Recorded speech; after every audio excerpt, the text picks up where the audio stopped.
lemak ni kan, harga RM9 saja. Nasi lemak RM9? Apa yang istimewa sangat dengan nasi lemak ni? Ada stiker pay up? Boleh.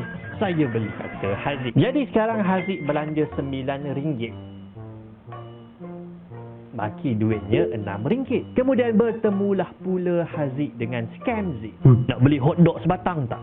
Harga RM6 saja. Tawar Scamzik. Hotdog benda sebatang dah lah tak masak. Ini scam apa ni? Ada button pay up. Jadi Haziq belanja RM6. Baki duitnya sekarang adalah RM0. Tapi ada sesuatu yang sangat aneh. Sekarang cuba kita tambahkan jumlah perbelanjaan Haziq. 20 tambah dengan 15 tambah dengan 9 tambah dengan 6 bersamaan dengan RM50 yang dibelanjakan oleh Haziq. Jadi betul lah dapat balik nilai yang asal, RM50. Tapi sekarang cuba kita tambahkan jumlah baki Haziq. 30 tambah dengan 15 tambah dengan 6 bersamaan dengan RM51. Mana datang lebih baki RM1 ni?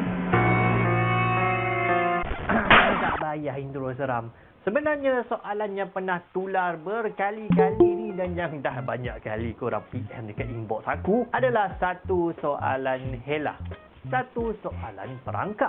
Ringkasnya, soalan tersebut adalah sebuah fallacy logika yang sepatutnya menghasilkan jumlah RM50 bila kita tambahkan balik ke semuanya adalah perbelanjaan, bukan baki.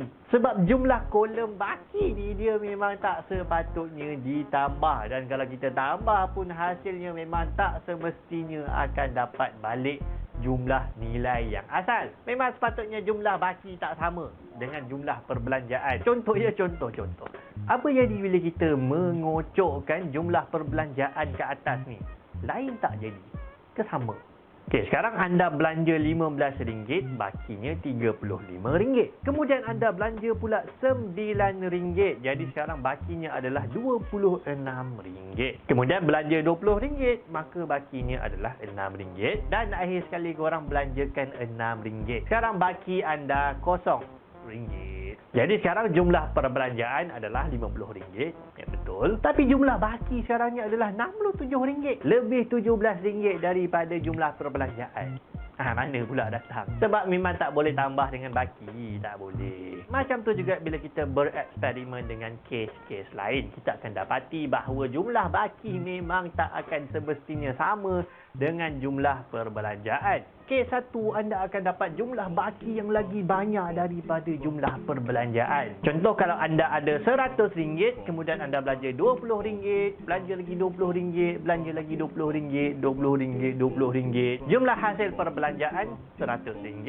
Tapi jumlah baki kali ni lebih pula RM200. Kes 2 pula, jumlah baki yang lagi kurang daripada perbelanjaan. Korang ada RM100, belanja RM60, kemudian Okey, Assalamualaikum semua. Dengar suara cikgu? Nah. Okey. Jadi minggu lepas kita dah belajar tentang kisah Nabi. Nabi apa? Siapa ingat minggu lepas kita dah belajar tentang kisah Nabi apa? Tahun 2, kisah Nabi Nuh. Nabi yang membina kapal di atas bukit. Okey, disebabkan kita dah habis silibus, macam biasalah kita akan tengok sedikit tajuk-tajuk. Ya saya. Buat cepat lah. Apa tak? Buat habis cepat kelas saya. Fahal, kita nak pergi makan kan? Dah belum makan ke? Dah lah. Okey. Jadi antara tajuk-tajuk yang akan kamu jumpa pada tahun hadapan, darjah 3 adalah antaranya Nabi Nuh, selepas itu adalah Nabi Daud. Siapa pernah dengar tentang kisah Nabi Daud? Nabi Sulaiman pun ada. Nabi Sulaiman darjah 3. Nabi Yahya darjah 3. Nabi Ashabul Ukhdud. Okey. Jadi hari ni cikgu nak terangkan tentang kisah Ashabul Ukhdud. Ashabul Ukhdud ni siapa? Ada dua kisah Ashabul Kahfi.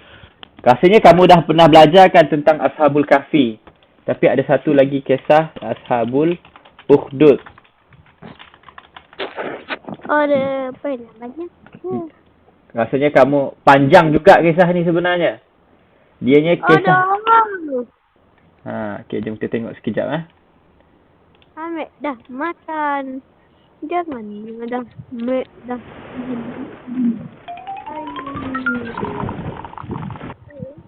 Belum makan. Okey, secara mudahnya cikgu nak terangkan. Ashabul Ukhdud mengisahkan seorang lelaki yang bernama Bashar, mungkin silap kami. Bukan Bashar. Bashar ya adalah nama asal Nabi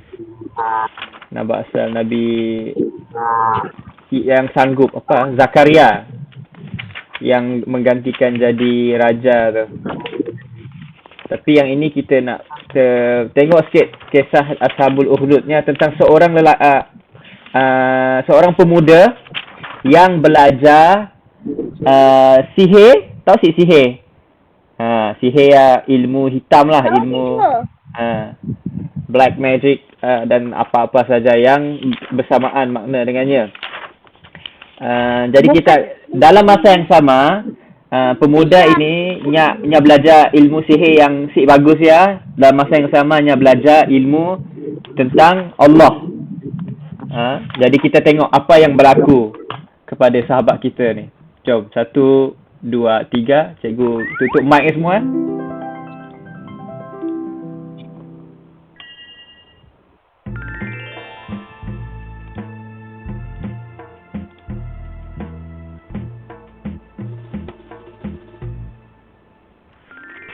Kisah Ashabul Ukhdud, orang beriman yang dibakar dalam pari. Kisah ini disebutkan dalam Al-Quran Surat Al-Buruj ayat 4 hingga ayat 9. Dalam kisah ini, Allah memberikan pelajaran tentang seseorang yang diuji keimanannya. Ketika dipaksa untuk meninggalkan ajaran Allah, dia menolak walaupun harus menukarnya dengan nyawa. Di suatu kerajaan di kota Najran, dekat dengan perbatasan Yaman, hiduplah seorang raja yang memiliki tukang sihir yang sudah tua. Tukang sihir itu meminta kepada raja untuk dicarikan seseorang sebagai penerusnya kelak. Dibuatlah.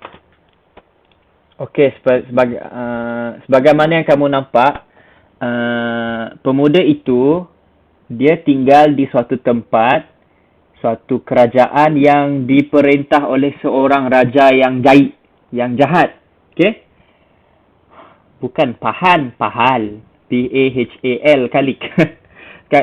Kita teruskan. Jadi raja yang zalim ini, dia ada pembantu. Pembantu dia adalah seorang sihir. Penyihir. Dan dia menggunakan kelebihan ataupun kebolehan ahli sihir ni untuk membuatkan dia berkuasa dan untuk membuatkan orang dengar cakap dia. Contohnya, bayar duit dengan pemerintah walaupun tidak adil. Dia mengambil harta rakyatnya secara tidak adil dan secara paksa. Jadinya pun guna kuasa sihir ya untuk siapa-siapa yang degil, siapa-siapa yang dengar kelakar, nya akan didera dengan kuasa sihir. Jom kita tengok sikit. Sayembara kepada para pemuda untuk menggantikan tukang sihir raja. Akhirnya terpilih seorang pemuda bernama Gulam.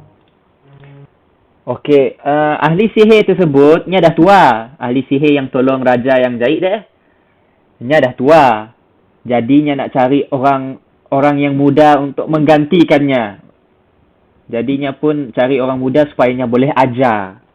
Jadi pemuda yang terpilih itulah yang watak utama dalam kisah ni. Ashabul Ukhdud. Siapa Ashabul Ukhdud? Siapakah golongan-golongan parit ni? Nanti kita tengok pada akhir cerita. Keesokan harinya, Gulam berangkat ke rumah tukang sihir untuk berguru kepadanya. Saat di tengah perjalanan, Gulam melewati gua. Ia mendengar suara-suara, lalu ia pun memutuskan untuk masuk ke dalam gua. Gulam melihat seorang pendeta yang sedang duduk berdoa. Wahai pendeta, aku mendengar kalimat subhanallah berulang kali dari luar. Apakah kalimat itu adalah mantra sihir? Kalimat itu bukan mantra sihir. Itu adalah kalimat tasbih yang menunjukkan pengagungan kepada Allah Subhanahu wa taala. Siapa Allah Subhanahu wa taala itu? Allah Subhanahu wa taala adalah Tuhan pemilik langit dan bumi. Tidak ada sesuatu yang setara dengan Dia. Maukah engkau menceritakan kepadaku tentang Allah Subhanahu wa taala? Tentu saja. Datanglah ke sini kapanpun kau mau. Namun, jangan memberitahukan tentangku kepada siapapun. Kemudian Gulam meneruskan perjalanan ke rumah tukang sihir. Tapi ia dihukum karena datang terlambat. Apa yang menyebabkanmu datang terlambat, wahai Gulam? Maaf, aku sedikit tersesat saat perjalanan ke sini. Suatu hari, di tengah perjalanan, Gulam bertemu dengan binatang besar yang menghadangnya. Gulam berpikir bahwa ini adalah saat yang tepat untuk membuktikan ilmu yang dipelajarinya. Manakah yang lebih baik, ilmu dari pendeta ataukah ilmu si tukang sihir? Gulam. Okey, salah satu kejadian penting, nakkah pemuda toknya terpilih menjadi anak murid, menjadi pelajar tukang sihir yang jahat tadi kan? Ada satu kisah yang berlaku, nya terjumpa dengan seorang rahib, iaitu seorang orang yang percaya pada Allah lah. Nya kenal Allah, nya tahu ilmu-ilmu dan segala tentang Allah dan sebagainya. Allah itu satu, ada syurga, ada neraka, ada akhirat, ada malaikat, ada kitab-kitab sebagainya. Nyajar lah semua ya. Nyajar hanya Allah lah yang memberi kuasa kepada semua orang. Walaupun ada ahli sihir yang mendapat sedikit kuasa daripada bantuan jin ataupun bantuan malaikat Harut dan Marut, ianya masih juga kembali kepada Allah. Mun Allah izinkan barulah hanya boleh guna sihir. Macam ya lah. Jadi sadarlah. Okey, jom kita sambung. Jadi pada suatu hari pemuda nya terjumpa haiwan buas. Jadi nya pun nak cek. Okey, ilmu yang mana satu kita nak guna tu? Kita nak guna ilmu yang orang yang ajar tentang Allah kah kita nak guna ilmu ahli sihir? Jom kita tengok apa dia buat. Mengambil batu dan mengarahkan kepada binatang besar itu, seraya berdoa kepada Allah. Ya Allah, jika ilmu pendeta itu lebih engkau cintai dari ilmu si tukang sihir, maka bunuhlah binatang ini. Berita tentang Gulam yang berhasil menaklukkan binatang itu pun tersebar. Beberapa orang datang kepada Gulam meminta disembuhkan dari penyakit cacat dan buta. Sampai suatu ketika, berita itu terdengar ke telinga raja. Lalu raja mengundang Gulam datang ke istana kerajaan. Sekarang, katakanlah wahai Gulam, siapa yang mengajarimu ilmu untuk menyembuhkan orang buta? Sesungguhnya aku tidak dapat menyembuhkan orang buta tanpa seizin Allah Subhanahu wa taala, Tuhan semesta alam, pemilik langit dan bumi, Maha penyembuh segala penyakit.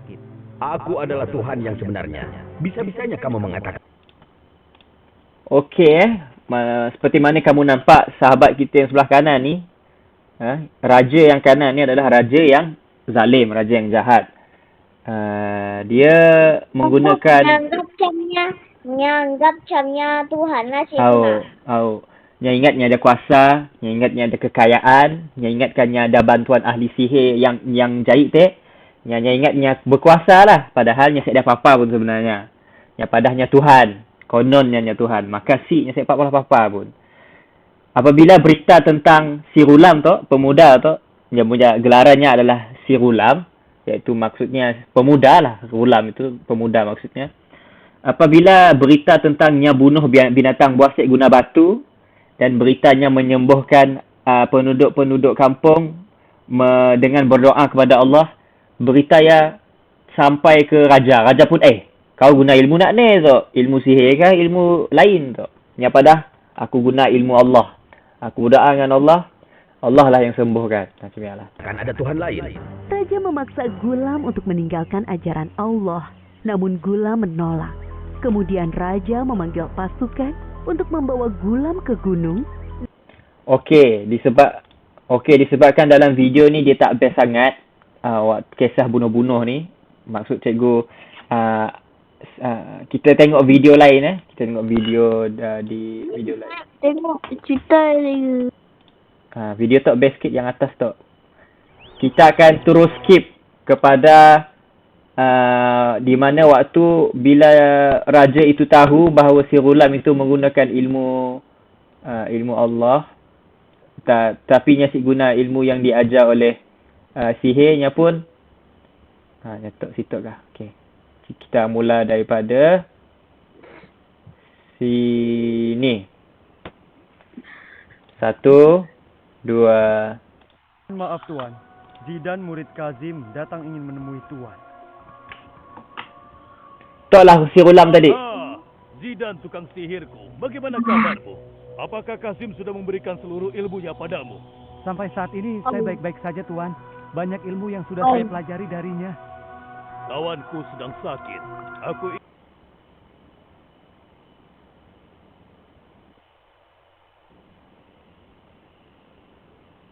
Okey. Aku pergi ke rumahnya dan menyembuhkannya. Saya akan coba Tuan. Bagus, bagus. Sekarang berangkatlah kau. Kawan raja sakit. Tolong sembuhkan saya, anak muda. Raja suruh sembuhkan kawannya. Kawannya buta rasanya. Buta. Untuk apa emas itu? Aku akan membayar berapapun yang kau minta. Asalkan aku bisa sembuh dan bisa melihat lagi dari kebutaan ini. Maaf, aku tidak bisa menerimanya. Karena bukan aku yang menyembuhkan penyakit, melainkan Allah. Aku akan berdoa kepada Allah dan memohon kesembuhan untukmu. Allah? Iya, Allah lah yang membuat penyakit dan Dia pula yang mampu menyembuhkannya. Dialah yang mengatur semua urusan manusia. Apakah dia seperti raja? Tidak ada satupun yang sebanding dengan Allah. Allah tidak beranak dan tidak diperanakan. Allah yang menciptakan langit, bumi, dan berbagai makhluk termasuk kita. Jika kau sembuh, maukah kau beriman dan menyembah hanya kepada Allah? Iya, tentu saja.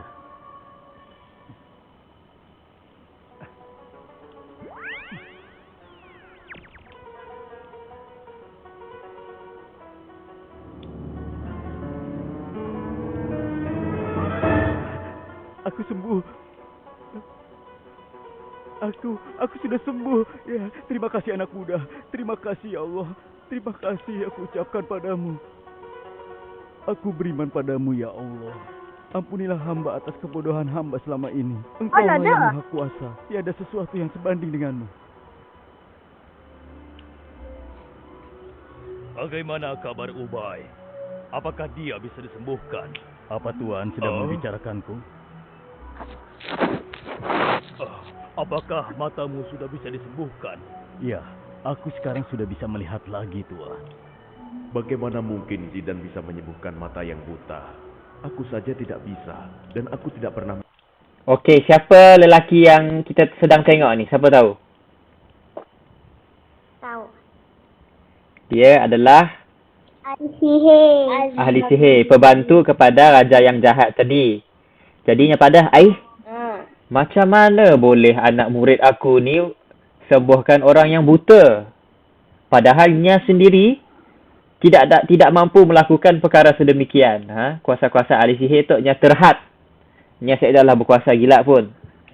Jadi nya guna ilmu yang diajar oleh orang yang ajarnya, yang seorang lagi bukan ahli sihir. Itulah yang memberikan maksudnya Allah lah yang menyembuhkan, bukannya ilmu ahli sihir tu. Mengajarkan ilmu pengobatan padanya. Apakah Zidan muridku yang telah menyembuhkanmu? Tidak. Yang sudah menyembuhkanku adalah Allah lewat tangan Zidan. Apa? Allah? Siapakah Allah itu? Allah, dialah Tuhanku. Dialah pencipta dan pemilik langit dan bumi, serta apa yang ada di dalamnya. Dialah pengatur segala urusan. Dialah yang menghidupkan dan mematikan. Dia pula yang layak untuk disembah. Apa kau bilang? Dari mana kau dapat pikiran gila semacam itu? Justru inilah yang sebenarnya. Zidan telah membuka mata dan juga pikiranku, Tuan. Akulah raja, akulah Tuhan. Aku bisa melakukan apapun. Wahai Ubay sahabatku, tinggalkanlah keyakinanmu itu. Tidak, aku tidak akan meninggalkan keyakinanku, apapun yang terjadi. Sekali lagi, aku tegaskan, jika kau tidak kembali menyembahku, kau akan kugantung. Aku rela mati demi keimananku pada Allah. Bisa. Dasar orang bodoh. Lawan, tangkap dan gantung dia. Ayo cepat. Ayo jalan. Ayo. Menurut hamba, hal ini tidak boleh dibiarkan berlarut-larut. Bisa-bisa rakyat tidak menghormati, menyanjung, dan juga mengagungkan raja lagi. Kalau begitu apa pendapatmu? Tangkap Zidan dan orang yang mengajarkan keyakinan sesatnya itu. Kemudian paksa dia untuk meninggalkan agamanya. Jika mereka menolak, bunuh saja di hadapan rakyat. Okey, jadi antara benda yang penting yang kamu kena tahu adalah memang benar Allah telah mengutus Nabi, Allah telah mengutuskan Rasul-Rasul dan juga wali-wali dan juga orang yang istimewa macam Zidan ni, iaitu macam si Ghulam ni. Dia telah diberi Allah kelebihan untuk menyembuhkan. Tetapi yang menyembuhkan adalah Allah. Macam yang si Ghulam tu kata, aku waktunya nak sembuhkan orang buta tak padah, aku sih boleh terima kau punya ganjaran duit emas tu. Sebab yang menyembuhkan bukan aku. Aku tolong doa aja, yang sembuhkan adalah Allah. Jadi maksudnya segala mukjizat, segala kekuasaan yang di luar tabi'i, di luar fitrah manusia tu, sebenarnya Allah lah yang melakukannya. Dan kebiasaannya benda yang si dapat dikontrol. Benda yang dapat dikontrol. Okey? Cikgu. Ya, saya.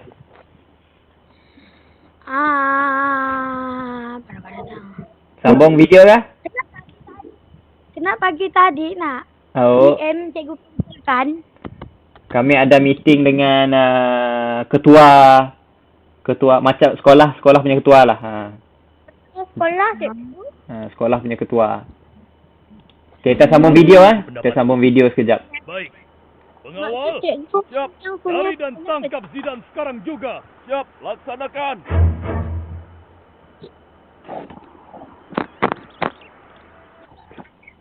Okey. Jadi seperti mana yang kamu tahu, disebabkan Zidan dengan ajarannya menyuruh menyembah Allah, Allah lah yang menyembuhkan segala penyakit dan sebagainya, ramai penduduk di kawasan tersebut masuk Islam. Perkara ini membuatkan raja yang marah lah.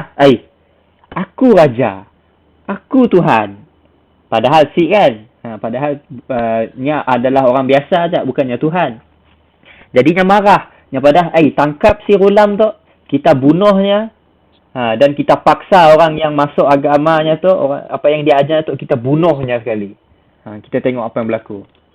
Jadi, tiada Tuhan yang layak disembah kecuali Allah.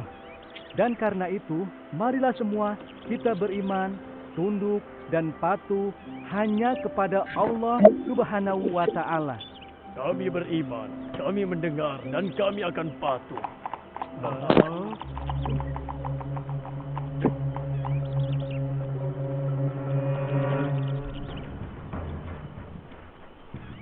Kami diperintahkan untuk membawamu ke kerajaan sekarang juga. Sebenarnya, ada apakah gerangan raja memanggilku? Nanti kau akan tahu setelah menghadap raja. Silakan. Raja nak bunuhnya sebenarnya. Kita tengok apa yang berlaku.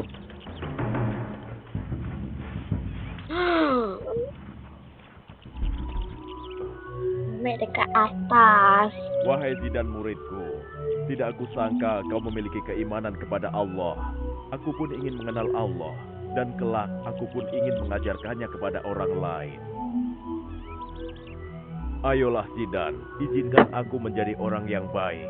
Aku ingin sekali belajar agama dari gurumu itu. Benarkah? Apakah kau sungguh-sungguh?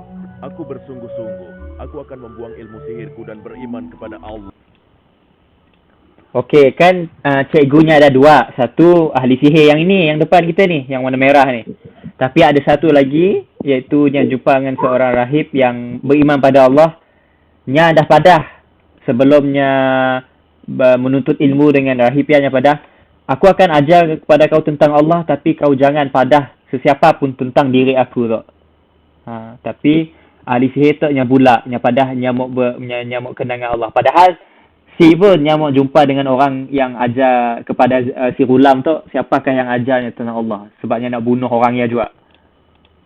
Allah. Kalau begitu, baiklah. Guruku bernama Mustafa. Dia tinggal di dalam gua di atas bukit. Panglima, kirim pasukan untuk menangkap Mustafa. Sekarang juga. Baik, tuanku. Dan kau, Zidan, jika kau bersedia mengikuti dan mematuhiku, aku pasti akan mengampunimu. Niscaya kau pun akan hidup dalam kesenangan dan juga panjang umur. Tidak, kau adalah manusia seperti aku. Kau bisa sakit, perlu makan, dan dilahirkan. Sedangkan Allah, dia tidak bergantung pada apapun. Tidak beranak dan tidak diperanakan. Di tangannya lah nasib dan urusan setiap manusia. Apa kau pikir aku tidak bisa menentukan nasibmu? Aku bisa mematikanmu atau membiarkanmu tetap hidup. Itu tidak akan pernah terjadi, kecuali jika Allah menghendakinya. Pengawal!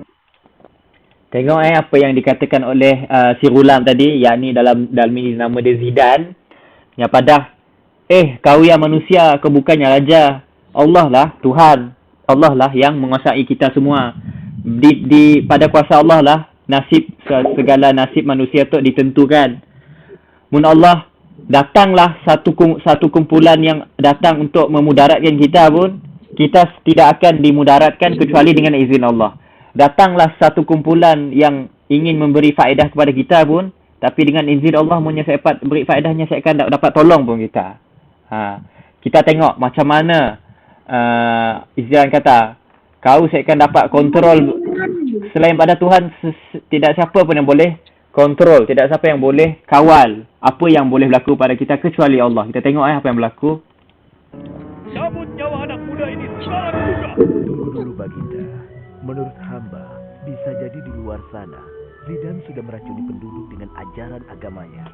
Oleh karena itu Baginda, sebaiknya ia tidak dibunuh di sini. Apa maksudmu? Lebih baik kita rantai dan bawa dulu dia keliling kota, sehingga penduduk yang melihatnya tidak akan berani mengikuti agama anak muda ini. Setelah itu, kita lempar dia ke dalam jurang yang dalam. Sepertinya usulmu bagus juga. Baiklah, aku setuju. Pengawal, ikat dan bawa dia keliling kota. Kemudian lemparkan dia ke dalam jurang yang dalam. Baik, Tuan. Okey, jadi apa yang raja itu dan juga penasihat dia kata, kita janganlah bunuh si Ghulam ni senyap-senyap. Kita kena bunuh dia di hadapan khalayak ramai. Supaya apa? Supaya bila dia tengok, orang yang ajarnya tentang Allah dah mati dibunuh. Jadi mereka akan rasa takut dan mereka akan tinggalkan agama mereka. Jadi banyak percubaan untuk membunuh si Ghulam ni, macam-macam. Kita tengok apa berlaku.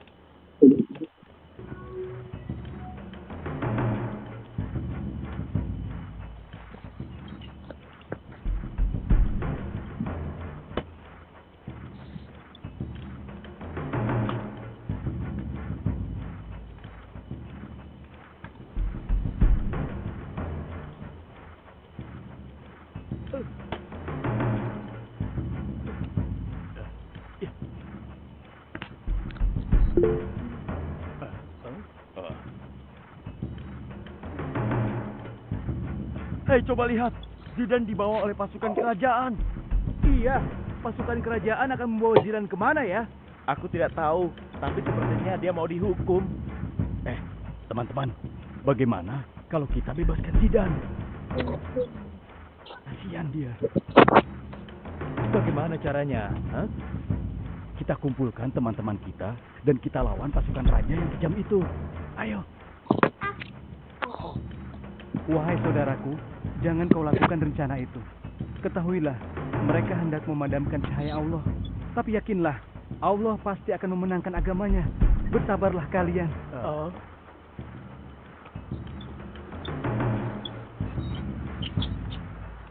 Nya nak buang, nya nak lempar Zidan daripada tempat yang tinggi. Sepertinya kau merasa takut. Wahai Panglima, ketahuilah, jika Allah menghendaki sesuatu, maka tidak akan ada yang bisa menolaknya. Dan jika Allah tidak menghendaki sesuatu, maka tidak akan ada yang bisa menolaknya. Pasukan! Cepat lempar dia ke jurang! Ya Allah, aku yakin akan kehendak-Mu. Menangkanlah agamamu atas orang-orang yang zolim ini. Tunjukkan kekuasaan-Mu. Engkaulah sebaik-baik penolong dan pelindung, ya Allah. Coba lihat, apa itu? Kau pasti menggunakan sihirmu ya. Sekarang sihirmu akan hilang dengan kematianmu. Wahai Panglima, sebaiknya kau segera beriman kepada Allah sebelum terlambat. Pengawal, cepat penggal dia sebelum sihirnya sampai kepada kita.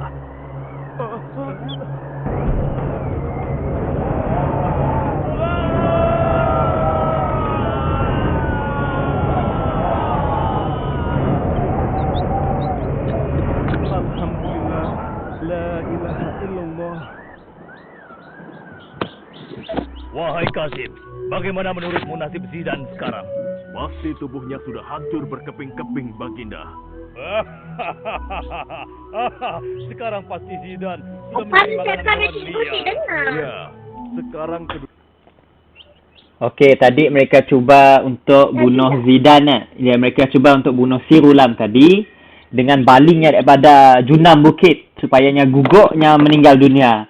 Tapi apa yang berlaku, Allah telah memberi bantuan, ada angin tiup taufan yang kuat yang memusnahkan tentera-tentera ya, dan Sirulam itu masih hidup. Kayak di istana raja yang zalim tadi, sidak pada. Ya, sidak tetap kita rasa apa jadi dengan anak murid kau yang percaya dengan Allah ya. Sidak pada. Oh, mesti yang punya badan dah berkecai-kecai dah gugur daripada anak ya. Tapi sebenarnya nya masih hidup. Kedudukanmu sebagai orang yang ditakuti tidak ada lagi yang mengganggu.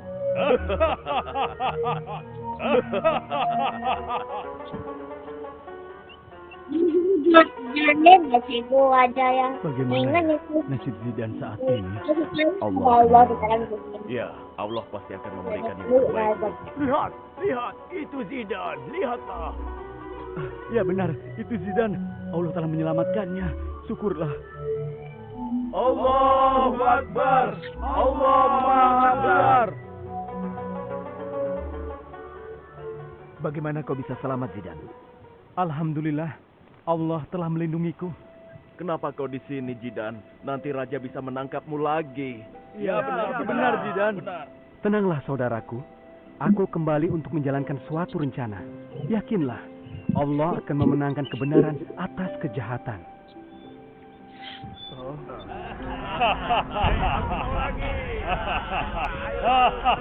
Ayo minum sepuasnya.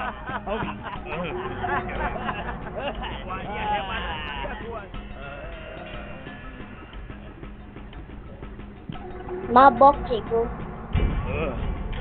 Minum air cepat ya, Maaf, Baginda Raja. Hamba hendak melapor.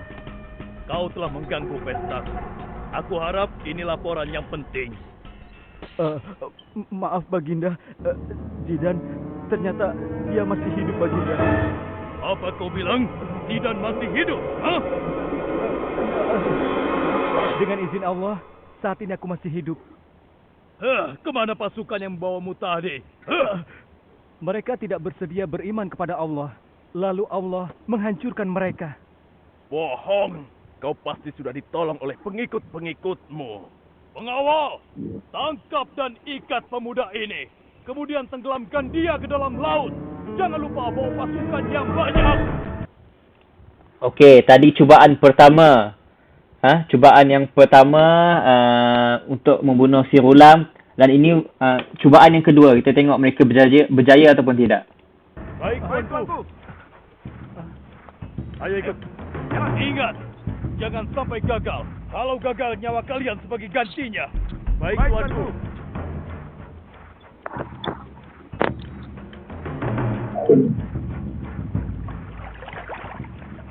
Ayo, cepat naik. Kali ini kau pasti akan mati, anak muda.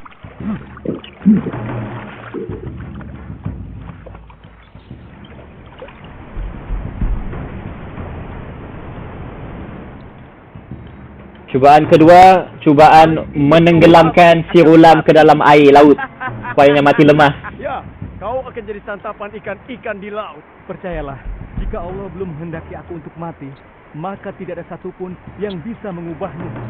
Aku sama sekali tidak percaya dengan bualanmu itu.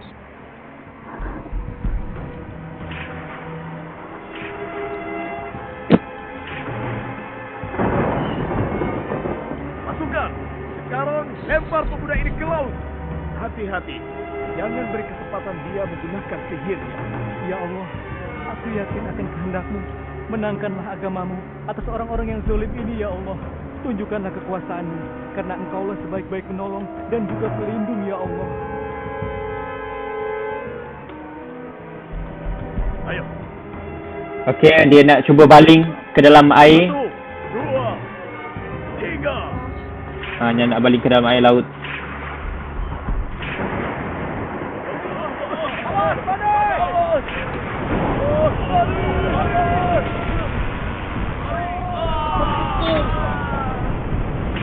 Tapi apa yang berlaku, satu kapal yang tenggelam. Seluruh askar-askar pun termasuk dalam bencana yang berlaku, terlibat. Dan hanya si Rulam saja yang berjaya. Ashabul dan selamat. Alhamdulillah, segala puji bagi Allah yang telah menyelamatkan nyawaku. Dia orang cuba nak bunuh berapa kali tapi dapat juga cikgu. Oh, Allah yang telah menyelamatkan dengan izinnya. Bagaimana menurut kalian? Apakah Zidane sekarang sudah mati? Pasti, tuanku. Pasukan kita telah mengikatnya dengan kuat dan pasukan yang menjaganya sangat banyak. Tidak mungkin dia bisa lolos. Kalian punya rencana, tapi Allah juga punya rencana. Dan Allah lah sebaik-baiknya pembuat rencana. Bagaimana mungkin kau bisa lolos Zidane? Dan kemana semua pengawalku? Terkejut raja ya. Mereka mendapatkan murka dari Allah. Dan semua pengawalmu tenggelam di telan badai. Ketahuilah bahwa agama Allah adalah agama yang benar.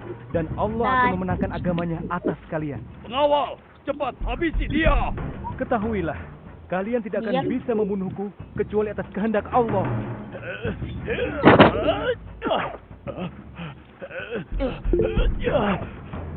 Ini kau pasti kena. Naklah sana. Sudah, Kau biarkan buat aku dulu saja yang yang membereskannya. Kau jangan sombong dulu, murid durhaka. Masih ada satu ilmu sihir terhebat yang sengaja belum aku ajarkan kepadamu. Dan kali ini, kau pasti binasa. Ini, rasakan ilmu sihir terhebatku.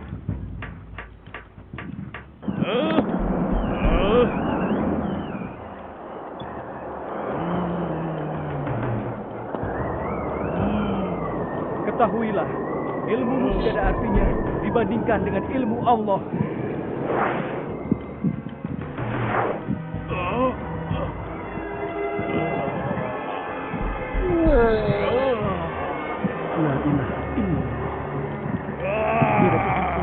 Tidak ada yang berkuasa kecuali milik Allah. Iblis lah cikgu.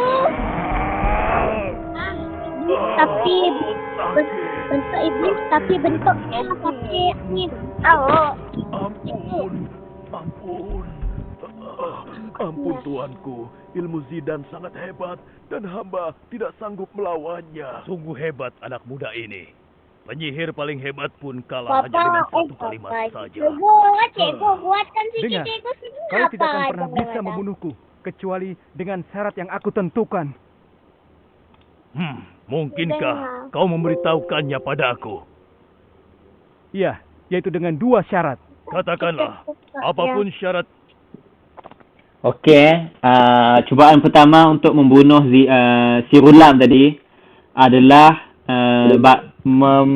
melempar Zidane, melempar si Rulam itu dari tebing bukit, tidak berjaya. Cubaan kedua untuk cuba menenggelamkan dirinya ke dalam air laut pun tidak berjaya. Yang ketiga, askar-askar cuba bunuhnya dan juga ahli sihir cikgunya Dimpul pun cuba bunuhnya tapi masih juga tidak berjaya.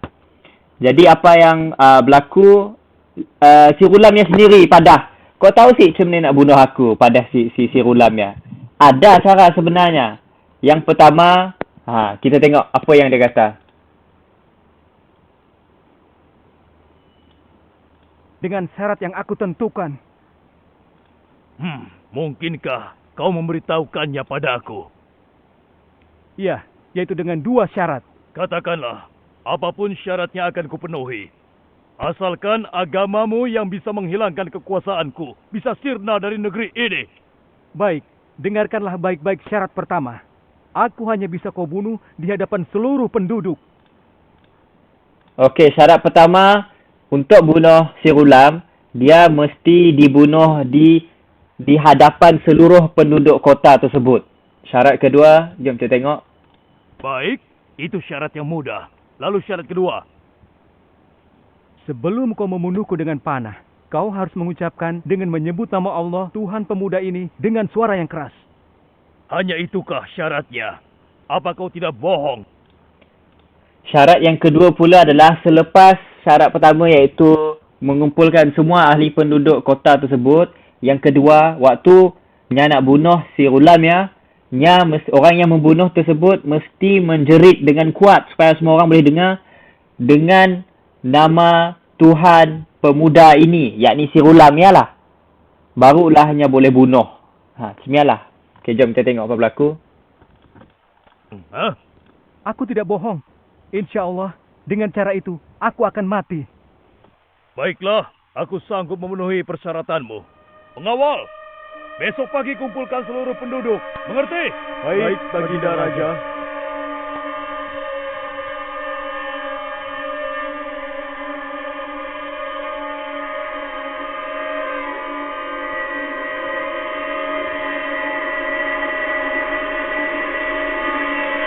Mengapa seluruh penduduk dikumpulkan di tempat seperti ini? Ada apa? Aku sendiri tidak tahu. Pengawal bilang ini adalah permintaan dari Zidan agar raja bisa membunuhnya. Oh, jadi selama ini raja yang mempunyai tukang sihir hebat dan tentara yang banyak itu belum bisa membunuhnya juga. Lihat, raja sudah bersiap untuk membidikkan panahnya.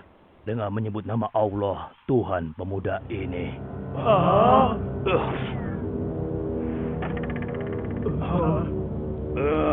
Kenapa tidak kena? Apa kau telah membohongiku? Tidak, tapi suaramu itu tidak terdengar oleh orang lain yang ada di sini. Dengan menyebut nama Allah. Okey, jadi cubaan pertamanya cuba panahkan panahan pertama tadi tidak berjaya sebabnya si sebut kuat-kuat. Nya kena sebut kuat-kuat sampai semua orang yang berada di situ dengar. Barulah. Apa tadi? Aku nak tengok.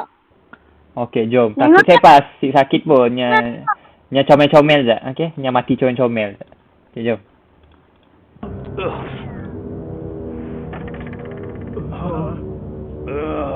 Kenapa tidak kena? Apa kau telah membohongiku? Tidak, tapi suaramu itu tidak terdengar oleh orang lain yang ada di sini. Dengan menyebut nama Allah, Tuhan pemuda ini. Ya! La ilaha illallah. Tiada Tuhan selain Allah. Dialah yang maha kuasa.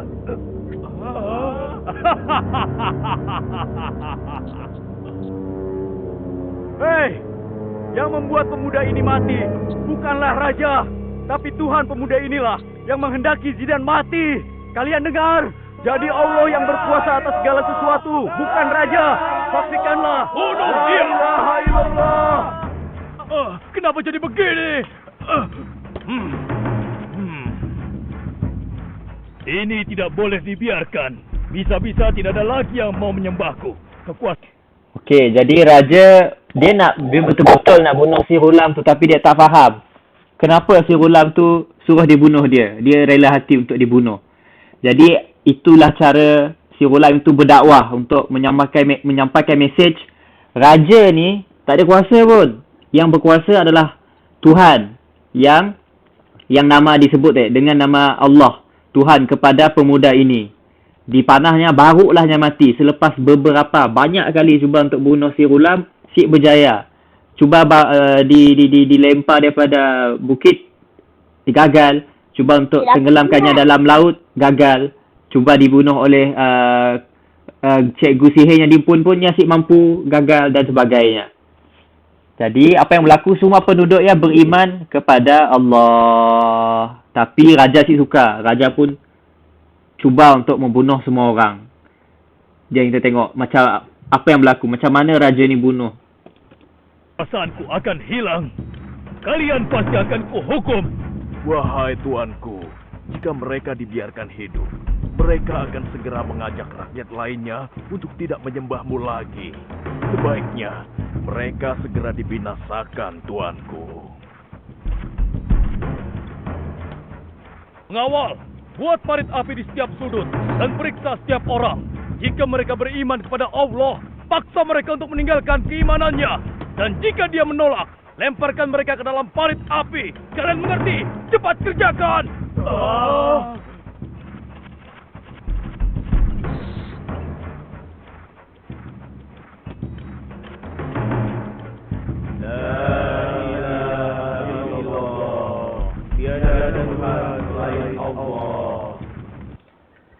Jadi di sinilah kisah, kenapa kisah ini dipanggil Ashabul Ukhdud, golongan-golongan parit. Kerana orang yang beriman kepada Allah selepas kematian si Ghulam tadi, siapa yang padahnya beriman Allahnya akan dilemparkan ke dalam parit yang penuh dengan api tu. Untuk yang terakhir kali kami akan memberi kesempatan kepada kalian. Kembalilah menyembah Raja agar kalian selamat. Kami ridho Allah sebagai Tuhan kami. Apapun yang akan terjadi. Ya, lakukanlah apa yang kalian ingin lakukan. Lebih baik kami mati dalam keimanan daripada kami harus hidup dalam kesesatan. Dasar manusia-manusia bodoh.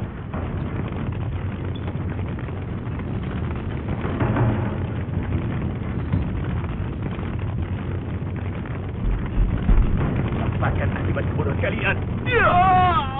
Ayo, sekarang giliranmu dan bayimu itu, ibu bodoh. Tinggalkanlah Allah. Sembahlah Raja kami. Ia pasti akan mengampunimu dan membiarkanmu hidup. Ayo, cepat.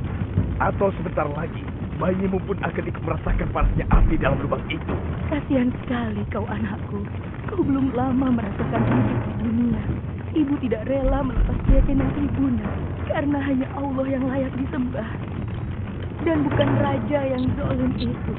Tapi, ibu pun tidak tega membayangkan kau terpanggang hidup-hidup di dalam api, Nak.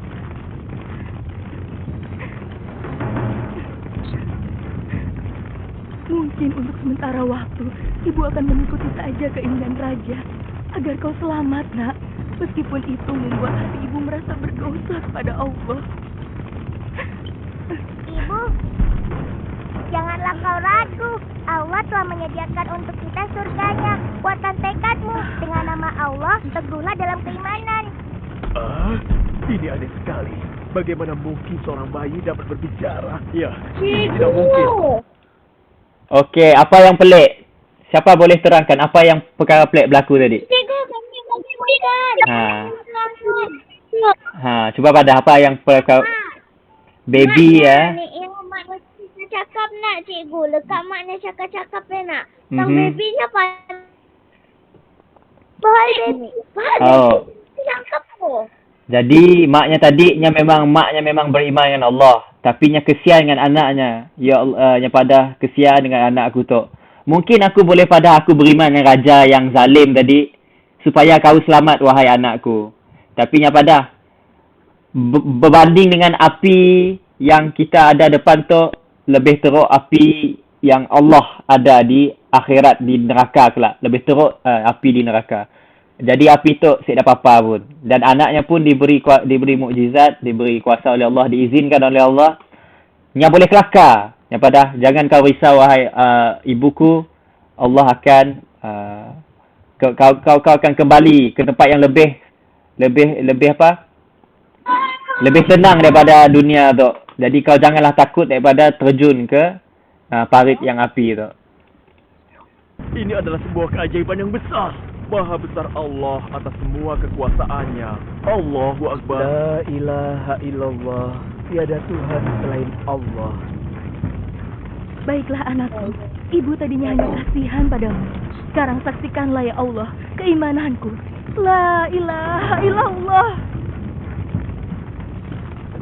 وما نقموا منهم إلا أن يؤمنوا بالله العزيز الحميد صدق الله العظيم. Dan mereka menyiksa orang-orang mukmin itu hanya karena orang-orang mukmin itu beriman kepada Allah yang Maha Perkasa, Maha Terpuji, yang memiliki kerajaan langit dan bumi, dan Allah Maha menyaksikan segala sesuatu. Jadi itulah kisah pembunuhan yang kejam oleh raja tadi.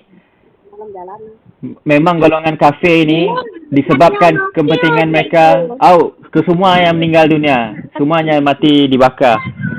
Jadi disebabkan orang-orang yang mempunyai kepentingan dunia, nyamuk kaya, nyamuknya berkuasa, yang sanggup melakukan apa-apa saja sehingga melebihi batas kemanusiaan, sanggup membunuh dan sebagainya. Okey, jadi Cikgu, bila kamu katanya, bila raja yang mati, Cikgu? Bila raja yang mati, tidak disebutlah kisah raja yang mati bila. Tapi raja yang mati ya sebab raja ya apa tadi? Manusia juga macam kita. Si sampai 100 tahun, si sampai 60 tahun pun dah meninggal. Kadang-kadang terguguk kat dapur, terguguk dekat tandas pun mati. Demikianlah manusia, memang lemah. Bila kisah ini berlaku, ianya sebelum kedatangan Nabi Muhammad lah, sebelum kedatangan Nabi Muhammad. Sure, tapi macam ya lah, lebih kurang macam ya. Jadi itulah kisah Ashabul Ukhdud. Ikutkan cikgu nak buat kuisis tapi tidak cukup masa. Jadi ada apa-apa soalan? Alah. Ya, sila. Jadi awak faham Jadi zaman-zaman dahulu memang banyak berlaku mukjizat-mukjizat yang di luar tabi'i manusia, di luar memang pada zaman-zaman dahulu ni sebelum datangnya Nabi Muhammad memang banyak mukjizat yang di luar perkara fenomena yang normal, di luar fitrah Allah, di luar fitrah manusia. Iyalah. Tapi kita juga ada mukjizat yang sepatutnya kita perlu hargai, iaitu Al-Quran, yang di mana pada 1400 tahun lebih dahulu, pada waktu yang orang si tak apa-apa pun tentang kejadian manusia di dalam perut ibu kita, tapi dalam Al-Quran dah disebut secara saintifik. Mula-mula daripada campuran air mani dan juga kat ia jadi segumpal darah, kat ia jadi daging, dekat daging disalut dengan macam-macam lah. Memang saintifik dan pelbagai lagi. Dalam Quran sebenarnya rasa sakit tu di kulit aja. Ada satu ayat yang manusia yang masuk neraka, kami akan azabkannya, kami akan bakar kulitnya. Bila kulitnya dah habis terbakar, kami akan gantikan dengan kulit yang baru. Supaya akan rasa sakit ya. Sebab bila kulit dah terbakar habis, kita dah rasa sakit dah. Semua reseptor, sensor untuk rasa sakit, semuanya berada di kulit. Ia pun saintifik juga. Ilmu saintifik yang baru kita tahu. Apalagi, Al-Quran menyatakan bahawa dunia ini berbentuk seperti telur unta. Waktu dulu, orang ingat dunia tu rata, bukannya bulat. Dalam Quran juga menyatakan bahawa bulan ini yang memantul cahaya. Tapi orang zaman dahulu, mereka percaya bahawa bulannya ada cahayanya dimpun macam matahari, tapi sebenarnya ianya pantulan cahaya daripada matahari ke bulan, dan kita pun melihat pantulan cahaya tersebut. Okey, jadi itulah mukjizat yang kita perlu amati, iaitu Al-Quran ya sendiri. Jadi kita rajin-rajinlah belajar Iqra, benar-benar belajar bahasa Arab betul-betul supaya kita boleh memahami mesej-mesej Islam macam yang padah semua yang berlaku. Semuanya izin Allah, semuanya kuasa Allah. Kita sepak bola apa-apa pun. Yang sembuh mata buta yang menyembuhkan penyakit-penyakit semuanya kuasa Allah. Jadi itu saja kelas kita pada hari ini. Itulah kisah Ashabul Ukhdud. Golongan yang beriman pada Allah sanggup terjun ke dalam api. Tapi mereka sekarang dah dalam syurga dah. Mereka dah seronok dah confirm dah masuk syurga. Syahid. Jadi jumpa lagi semua. Assalamualaikum warahmatullahi wabarakatuh. Terima kasih, Cikgu. Bye semua. Lego. Assalamualaikum. Lego kelas dah habis dah. Oh, dah habis dah Ryan. Baik, Bu. Jumpa lagi Ryan. Baik. Bye.